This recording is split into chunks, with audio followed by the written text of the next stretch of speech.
하나님 말씀은 사도행전 10장입니다.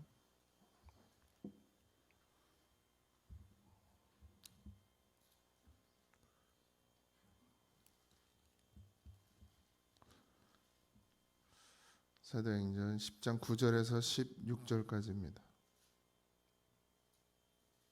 사도행전 10장 9절에서 16절 우리 한 목소리로 합독하겠습니다. 시작. 이튿날 그들이 길을 가다가 그 성에 가까이 갔을 그때에 베드로가 기도하려고 지붕에 올라가니 그 시각은 제6시더라. 그가 시장하여 먹고자 하매 사람들이 준비할 때 황홀한 중에 하늘이 열리며 한 그릇이 내려오는 것을 보니 큰 보자기 같고 내 귀를 메어 땅에 들이웠더라. 그 안에 땅에 있는 각종 네 발 가진 짐승과 기는 것과 공중에 나는 것들이 있더라. 또 소리가 있으되 베드로야 일어나 잡아 먹으라 하거늘 베드로가 이르되 주여 그럴 수 없나이다. 속되고 깨끗하지 아니한 것을 내가 결코 먹지 아니하였나이다 한데 또 두 번째 소리가 있으되 하나님께서 깨끗하게 하신 것을 내가 속되다 하지 말라 하더라. 이런 일이 세 번 있은 후 그 그릇이 곧 하늘로 올려져 가니라. 아멘.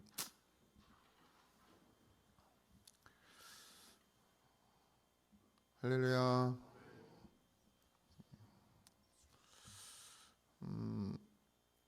베드로 이제 고넬료에게 하나님께서 베드로를 만날 것에 대한 환상을 보여주시고 그리고 또 베드로에게 찾아가서 이제 고넬료를 만나기 전에 하나님께서 깨닫게 하시는 은혜를 허락하셨는데 베드로가 기도하던 중에 환상을 보게 되죠. 그래서 하늘에서 그릇이 내려오는데 큰 보자기 같고 내 귀를 메어 땅에 들이웠더라 그랬습니다. 이 큰 보자기 같은 그릇에 내 귀퉁이는 사방을 말하고요. 동서남북을 이야기하고 이 보자기는 이 땅을 이야기하고요. 그 안에 담겨 있는 것들은 하나님께서 만드신 것들이죠. 이 먹는 것에 비유하셨지만 그 당시 이 유대인들에게 있어서 이방인들은 어제도 말씀드렸지만 함께 하면 안 되는 같이 한 공간에 있는 것도 안 되고 밥도 같이 먹어도 안 되고 그런 존재였단 말이죠. 근데 고넬료는 분명히 이방 사람이고 그 이방 사람에게 복음을 전해 주라고 하나님께서 말씀하시기 전에 이제 이 환상을 통해서 자기의 생각, 내 기준, 이 이스라엘 유대인들에게 가지고 있는 율법의 기준들이 있는데 하나님께서 그 모든 것들을 다 내려놓게 하시는 것입니다.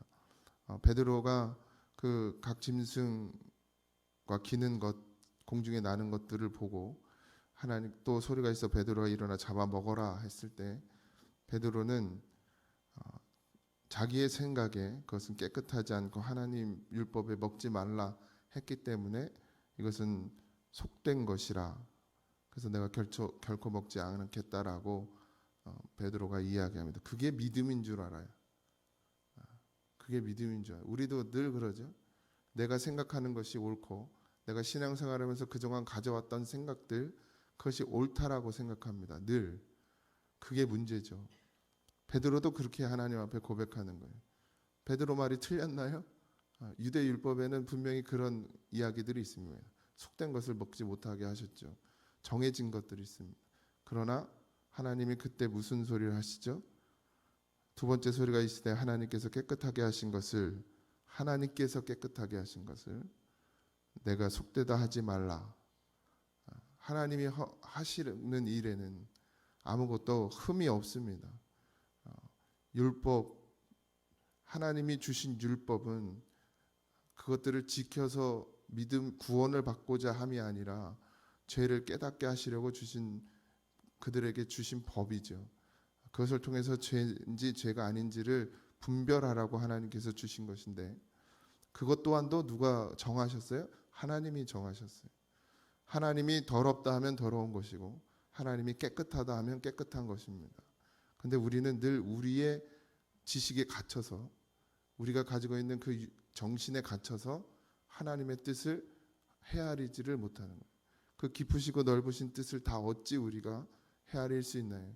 그래서 하나님이 가라 하면 가고, 하나님이 서라 하면 서고, 그것이 우리의 존재이고 우리가 해야 될 자리입니다. 내 생각은 이런데, 지금 이 상황에서는 이렇게 돼야 되는데, 그리고 내 뜻대로 되지 않는다고 원망하고 불평합니다. 우리는 늘. 근데 하나님의 뜻이 선하여 하나님만이 선하십니다. 그리고 오늘 말씀 그대로 하나님이 깨끗하다고 하면 깨끗한 겁니다. 이것이 뭐 무식해서도 아니라, 우리가 모자라서도 아니라, 세상의 지혜를 깨닫지 못해서가 아니라, 하나님의 크고 그 비밀을 아는 자들은 반드시 하나님의 말씀에 순종하게 되어 있습니다. 그래서 베드로가 3번이나 이 일이 있은 후에 그 그릇이 곧 하늘로 올라갔다 이랬어요. 베드로는 왜 3번인지 모르겠습니다만, 예수님을 부인하는 일도 그렇고, 예수님께서 양을 먹이라고 한 것도 그렇고, 베드로를 통해서 하나님께서 더 큰 일을 행하시기 위해서 그런 환상을 보여주셨고, 베드로는 이제 우리가 뒤에 또 살펴보겠지만 그 일이 무슨 일인지를 알게 되죠. 나중에 우리가 살아가는 동안에 여러 가지 많은 일들이 일어났고요. 앞으로도 또 일어나겠죠. 뭐 저보다 더 오래 사신 분들이니까 그 삶 가운데서 하나님의 역사는 더 많았을 것입니다. 그 가운데 여러분들이 이해할 수 있는 것들도 있었겠지만 이해하지 못하는 일들도 많았을 것입니다. 난 하나님을 바로 믿는다고 생각하고 나는 열심히 신앙생활했다고 생각하는데 왜 내게 이런 일이 일어나지라는 생각들, 나한테 왜 이런 상황들이 생기는지, 나한테 왜 이런 어려움들이 생기는지, 그런 일들이, 이해할 수 없는 일들이 꽤나 있으셨을 것인데 앞으로도 그런 일이 있거든 늘 하나님 앞에 엎드려지시기 바랍니다. 하나님이 하시는 일에는 흠이 있는 것이 없습니다. 하나님이 하시는 일에는 악이 없으세요. 사람이 악하죠. 하나님은 선하신 분입니다. 그러니까 선하신 하나님의 뜻을 늘 믿음으로 받는 우리가 되길 소원합니다. 그리고 내 뜻, 내 생각이 아니라 오직 하나님의 뜻대로 이루어져야 하고, 하나님의 뜻대로 모든 것이 인도되어질 때 그때 선이 생기고 의의가 생기는 것입니다. 그러니 오늘 하루도 여러분들 내 계획과 내 생각이 있죠. 어쩌면 그것이 더 맞다라고 생각하면 오늘 하루를 살지도 모르지만 내 생각을 꺾어야 될 때가 오면, 그리고 내 생각을 미뤄야 될 때가 오면, 내려놔야 될 때가 오면 반드시 선하신 그 하나님을 바라보고 모든 것을 다 비워버릴 수 있는 그런 믿음이 되어주시길 바랍니다. 그 상황이 오거든 얼른 주의 이름을 부르세요. 그리고 주님을 바라보십시오. 그러면 반드시 삽니다. 그리고 반드시 이깁니다. 그리고 반드시 승리합니다. 그런 오늘 하루 여러분들의 삶이 되기를 주님의 이름으로 축원드립니다.